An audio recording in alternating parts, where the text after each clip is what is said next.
What is that doing for you? Welcome back, ladies, gents, non-binary folks. Welcome. This is a PS episode. We don't number them, so get ready for this shot of espresso straight to the dome. Yes. So we have this whole beginning part of the year have been like wild, right? We're in mid-April. I don't even want to talk about what is happening. I don't want to talk. I made my June schedule already, and I was like, "What? How did we get here? I don't know. How did we get here? I blinked. Jeff's birthday's gone. Soph's is right around the corner. Mine's up next. What are we doing? I don't know. It's Christmas in about a couple weeks. So in about 7 days. So start your with this PS episode is about your Christmas savings fund. Jesus Christ. Anyways, so these we started in the beginning of the year. We wanted to hit on all the important topics that we talk about so much of, like getting your water, writing things down, exercising, eating healthy, blah, blah, blah, blah, blah, right? So this one is PS, stay in the fucking moment. And what we mean by that is we wanted to talk a little bit more about mindfulness. Mm-hmm. We are well aware that that word is used so effing much. It is so annoying. I wish we could come up with different words for it. Yeah. Because everyone's like, you just gotta be mindful. It's everywhere. Like, focus on being zen. Like, and while, yeah, I absolutely fucking get that and understand that, like, we have to understand and talk a little bit deeper about why mindfulness is so fucking important. Mm-hmm. And what it truly, truly means. Yes.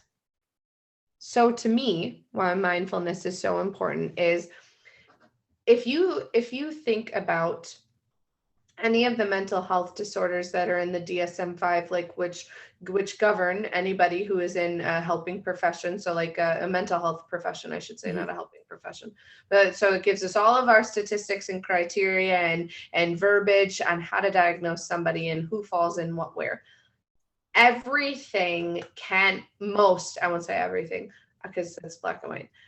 I would say a good 90% of it is relating back to not being present in your body and not being in your brain, not being in charge of your mind. Mm-hmm. And so I'm not talking about schizophrenia or psychosis, right? No amount of you really being in your body is going to take those things away. Yeah. But it is definitely going to help, right? That's what grounding is, or reality mm-hmm. testing for somebody who has psychosis or schizophrenia, who might have hallucinations that are auditory, physical, visual, or physical, like a tactile hallucination. Mm-hmm. Being able to stay in your body and recognize, okay, I can feel my feet on the ground. I can move my toes in the grass. I can, hear, the refrigerator running. Like, I'm present in this body. Like, I'm not in this, whatever the hallucination has created for that person. I'm not there. That's not real, and I'm okay. I'm safe. Like, that is the importance of being mindful. When we're having these thoughts of like, oh my God, everyone's going to think this about me, or nobody's going to like me here. It's going to be so hard. We're feeding ourselves that narrative and then creating that situation. We're self-sabotaging. Mm-hmm. Being in your body in that moment of like, oh my God, no one's going to like me. Okay, let's take a time out.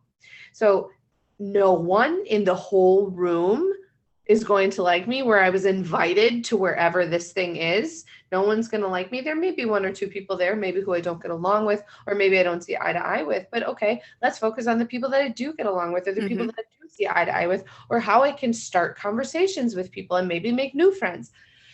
It's all about what you're focusing your energy and attention on. And if we're allowing ourselves to have these thoughts run away, then we're cultivating anxiety about situations that haven't even happened yet. We're not there yet. We don't know what's going to happen. And we're just running away with that thought. Or if we're focused too heavily on the past and things that we can't change because you cannot change what has already come to pass, we're cultivating this depression. Mm-hmm. Oh, like, well, I wish things were going to be different. But you're placing all of that energy and intention into something that never will be. Mm-hmm.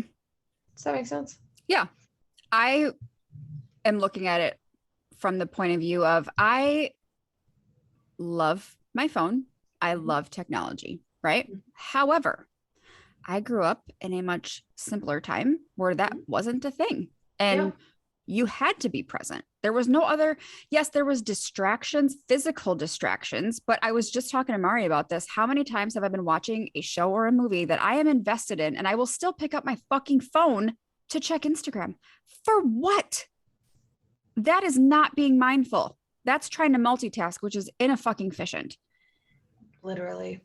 You do not have to be on 24/7 for everybody on the internet. You don't. My kid will tell me if he thinks I'm spending too much time on my phone. There was one night I took him to swim, and there is a little like monitor in the lobby where we sit where I can watch him so I can actually see what he's doing. Well, the monitor wasn't working, so I couldn't watch him. So he got out of swim and I said, yeah, I couldn't really see. Yeah, because you're on your phone the whole time. I said, actually, it was because the monitor wasn't working. And so, yes, I was on my phone. Did I have to be? No. Right? Mm-hmm. I feel like I will see people standing in line on their phone, at a red light on their phone, doing something outside that they could be physically present in nature on their phone. Literally. For what?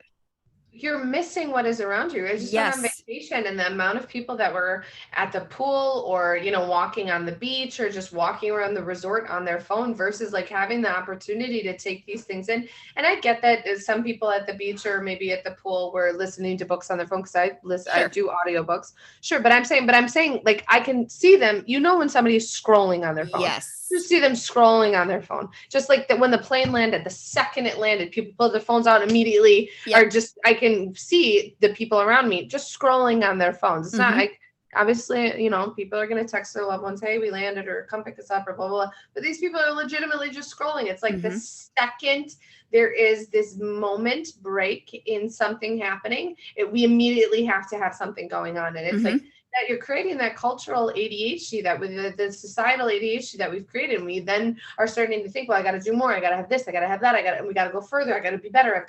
You have to give yourself a chance to just take in what is around you. I think we're at a point where we're just craving